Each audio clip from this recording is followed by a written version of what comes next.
দাদা বৌদির বিরিয়ানি খেতে এসে আমার এরকম এক্সপিরিয়েন্স হবে আমি সত্যি কোনোদিনও ভাবিনি। তুই কি করতে যাবি? হ্যাঁ, ওদিকে রাস্তা দেখ ভাই, কত বড় ভাই, 5 তলা মহল পুরোটাই দাদা বৌদি।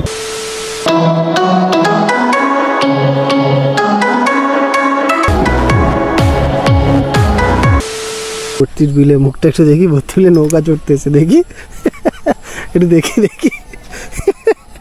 তুমি জানতে না এখন জল নেই, আমি কি করে জানবো? ভর্তির বিল এখন ভর্তির খেতে পরিণত হয়েছে। এই যে আমার গার্লফ্রেন্ড। ওহ,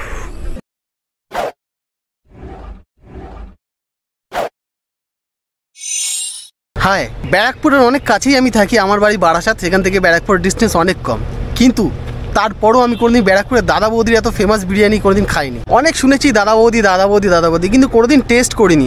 আজ খুব এক্সাইটেড, আজ আমি দাদা বৌদিতে যাবো উইথ মাই গার্লফ্রেন্ড।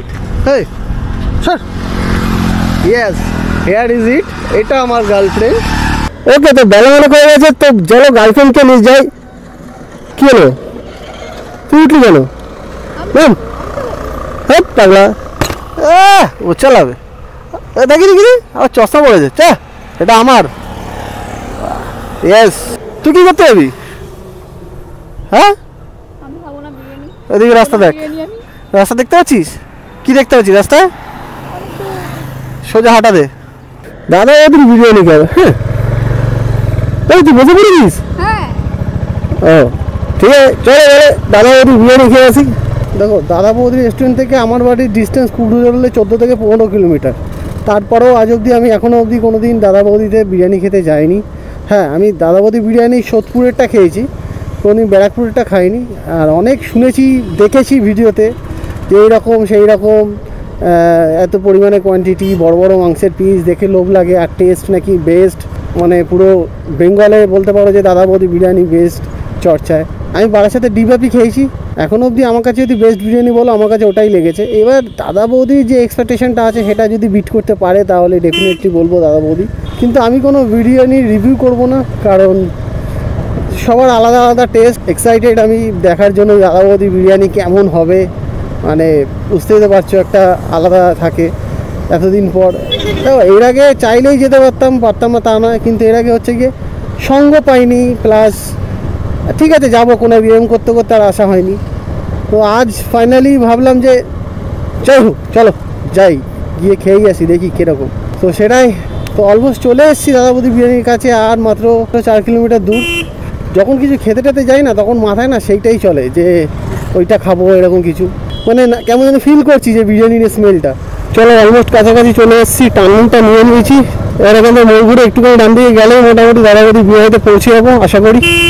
আর মাত্র 650 মিটার দূরে, চোখ দুটো পুরো ছটফট করে উঠছে দেখার জন্য। ব্যারাকপুর স্টেশন, একদম স্টেশনের ধার দিয়ে যাচ্ছি। ও হো হো হো, দাদা বৌদি পেয়ে গেছি। এই যে দাদা বৌদি, ভাই এখনো ভিড়টা দেখো, ভিড়টা দেখো ভাই, কত বড় ভাই, 5 তলা মহল পুরোটাই দাদা বৌদি। পার্কিং কি এখানে? ওরে বাপরে,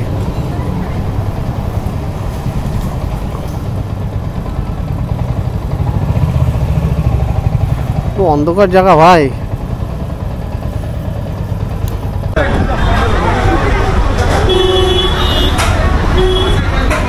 এই দাদা বৌদি, আর এখানে ভিড়টা, আর এখানে তুইও কখন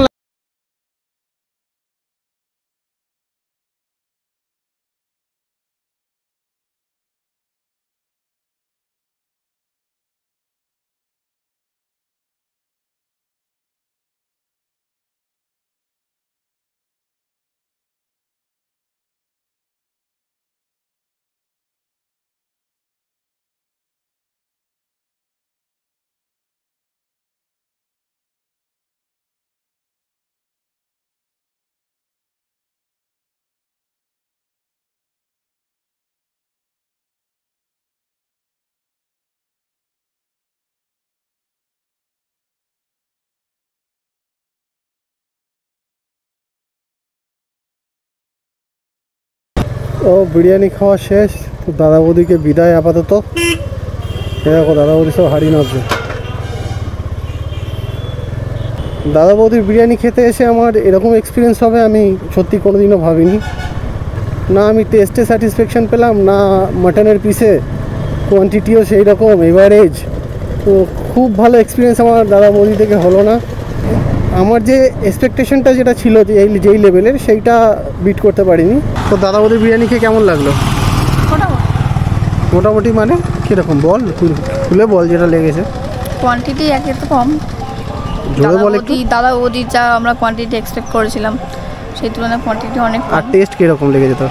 টেস্ট তো মোটামুটি অ্যাভারেজ, মানে দাদা বৌদি বিরিয়ানি নিয়ে যত হাইক আছে অতটা না। হ্যাঁ, এটা তো সত্যি যে আমি কখনো আশা করিনি যে এরকমটা হবে দাদা বৌদির বিরিয়ানি। মানে আমার এক্সপেকটেশন লেভেলটা একটু আরও বেশি হাই ছিল, কারণ আমি ডিবাপি খেয়েছি বারাসাতে। সেটা মুখে দিলে না রাইসটা গিয়ে মনে হয় ফ্লেভারটা ব্লাস্ট করছে। তো এখানে সেই জিনিসটা পেলাম না। এখানে ভেরি ডিসঅ্যাপয়েন্টেড। মানে যেরকম আশা করছি, এটা হয় না, এটা সবার কথা শুনে শুনে একটা আলাদা ভাইব সৃষ্টি হয় না যে আরে ভাই এরকম হবে।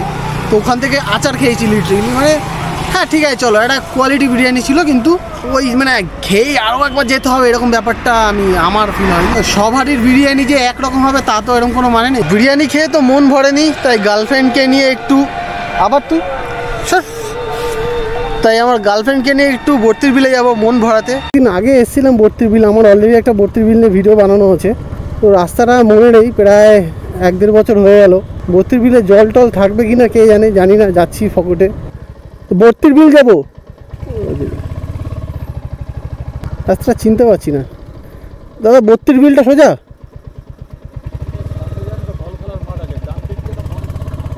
আচ্ছা চিনতে পেরেছি। এখান থেকে ডান দিক নিয়েছিলাম, অলমোস্ট কাছাকাছি চলে এসেছি বর্তির বিলের।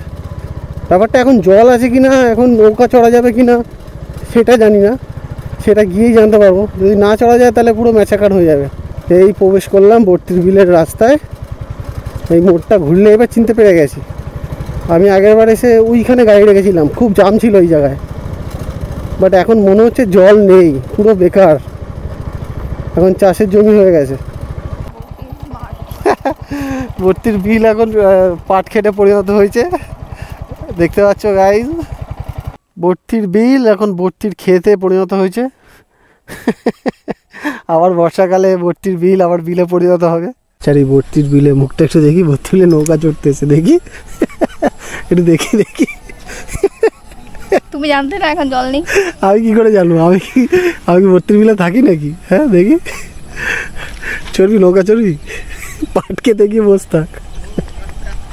Madam, how's your experience? বর্তির বিলে কীরকম লাগছে আপনার? সঙ্গে দাদা বৌদির বিরিয়ানি খেয়ে আর বর্তির বিলে কীরকম লাগবে একটু বলুন না। একটু উল্টো দিকে ঘুরুন, আলোর বিপরীতে আসুন আপনি।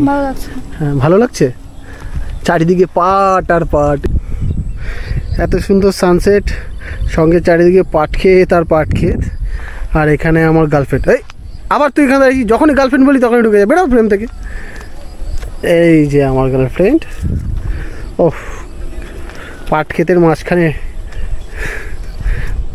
কি সুন্দরই না লাগছে।